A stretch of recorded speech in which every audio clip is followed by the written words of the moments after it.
नमस्कार।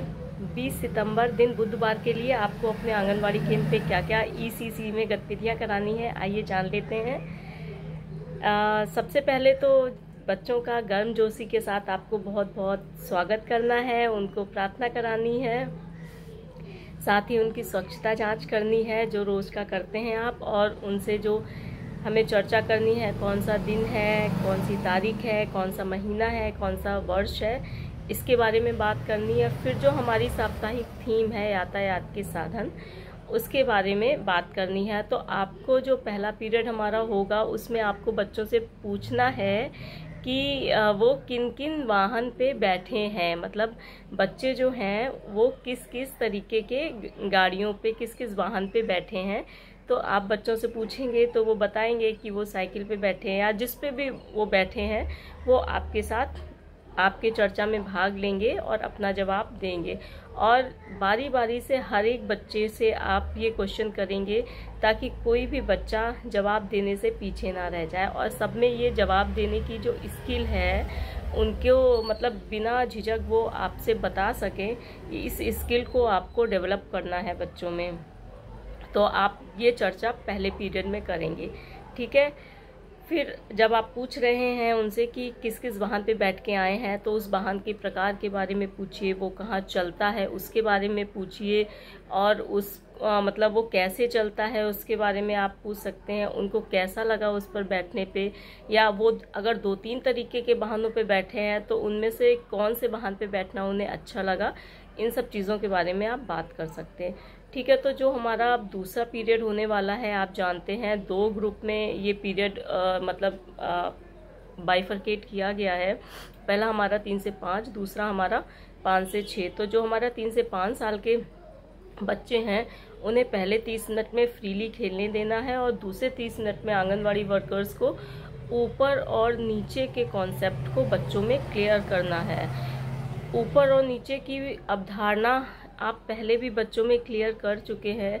एक आपको बताया गया था कि आप ये भी पूछ सकते हैं कि बताओ आंगनवाड़ी केंद्र में ऊपर क्या क्या है, लाइट है, पंखा है, वो बताएंगे, ठीक है, रोशनदान है, और नीचे क्या है, फर्श पे क्या क्या चीज़ें रखी हैं वो बताएंगे। इसके साथ ही आप बच्चों को कुछ गतिविधि भी करने को दे सकते हैं। फॉर एग्जाम्पल, जैसे आप टेबल खाली कर दीजिए और किसी एक बच्चे से कहिए, जो भी उनका नाम हो आप उनके नाम से बुलाएं, और उनको एक कोई भी वस्तु प्री स्कूल किट से निकाल के दें और उनसे कहें कि जाओ बेटा ये टेबल के ऊपर रख कर आओ। तो आप देखेंगे कि बच्चा टेबल के ऊपर रख रहा है या नहीं। फिर दूसरे बच्चे से कहें जाओ बच्चा ये चीज़ टेबल के नीचे रख के आओ, ठीक है।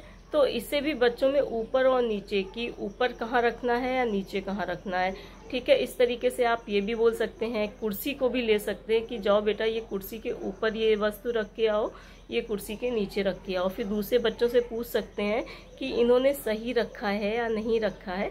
इस टाइप से भी आप ऊपर नीचे का कॉन्सेप्ट बच्चों में क्लियर कर सकते हैं, ठीक है। इसी तरीके से हमारा जो 5 से 6 साल के बच्चे हैं उनमें भी आपको ऊपर नीचे का ही कॉन्सेप्ट क्लियर करना है, और सेम गतिविधि कराकर आप बच्चों में क्लियर कर सकते हैं। और दूसरा जो 30 मिनट है बच्चों को फ्रीली खेलने देना है। तो ये हमारा दूसरा पीरियड हो गया। अब तीसरे पीरियड में बच्चों की मेढक दौड़ करानी है। तो बच्चों को लाइन में लगा दीजिए, और सबको मेढक दौड़ तो करना आता ही है बच्चों को, उनका फेवरेट भी है।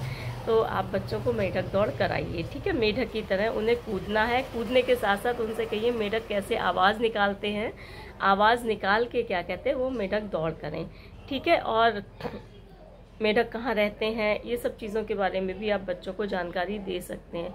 फिर जो हमारा चौथा पीरियड आता है उसमें भी आप जानते हैं हमें 2 ग्रुप बना लेने हैं। पहला 3 से 5 का, दूसरा 5 से 6 का। तो 3 से 5 वाले बच्चों में चूँकि इस पीरियड में पढ़ाई लिखाई मतलब अक्षर ज्ञान वाली बातें होती हैं, अंक ज्ञान, अक्षर ज्ञान, हिंदी और इंग्लिश के, और अंक का ज्ञान कराना है हमको। तो इस पीरियड में जो कराना है आपको हिंदी का ला, वा और ता, ठीक है।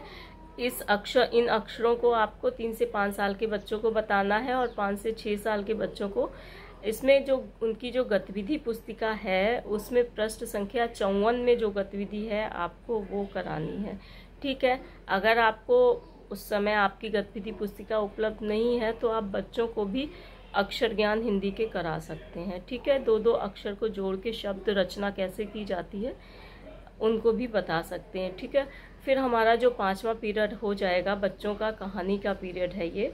इसमें बच्चों को पहल पुस्तिका से कहानी सुनानी है और वो कहानी का नाम है आओ सफाई करें। ये जो कहानी है, चूँकि कहानी कैसे सुनानी है ये तो आपको पता ही है, मतलब कहानी सुनाने का उद्देश्य क्या है, कहानी सुनाने का तरीका क्या है, ये सारी चीज़ें तो डिस्कस हो रही हैं। तो आओ सफाई करें कहानी आपकी पहल पुस्तिका में है। बेसिकली ये एक जो गांव है जिसका नाम है सुंदरपुर, उसके बारे में है। उसमें क्या होता है कि गांव बहुत अच्छा है, साफ़ सुथरा है, लेकिन आंधी आ जाती है। आंधी आने में सारी चीज़ें उड़ जाती हैं, सब अस्त व्यस्त हो जाता है। फिर विद्यालय भी बच्चों का अस्त व्यस्त हो जाता है, वहाँ बहुत ही गंदगी हो जाती है। तो फिर ये होता है कि ये कौन साफ़ करेगा, तो पहले एक बच्चा कहता है हम करेंगे, फिर दूसरा कहता है हम भी करेंगे। जब विद्यालय हमारा है तो सफाई भी हम ही करेंगे। तो ऐसे करके सारे विद्यालय के बच्चे और टीचर मिलके पूरा विद्यालय प्रांगण अच्छे से साफ कर देते हैं। ठीक है, फिर जब ये चीज़ गांव में जाते हैं तो वो आसपास की चीज़ें भी साफ करते हैं। ऐसे बच्चों के साथ बड़े भी इन्वॉल्व होते हैं सफाई करने में, तो गांव भी पूरा स्वच्छ हो जाता है। तो पूरा विद्यालय, गांव, जितनी भी गंदगी होती है वो सब साफ़ हो जाती है और गांव बहुत ही स्वच्छ और खुशहाल हो जाता है और बच्चे काफ़ी खुश हो जाते हैं। ये है कहानी, तो इसको आप अच्छे से सुनाइए और नेक्स्ट क्या करना है वो मैं आपको बताऊंगी। तब तक के लिए नमस्कार।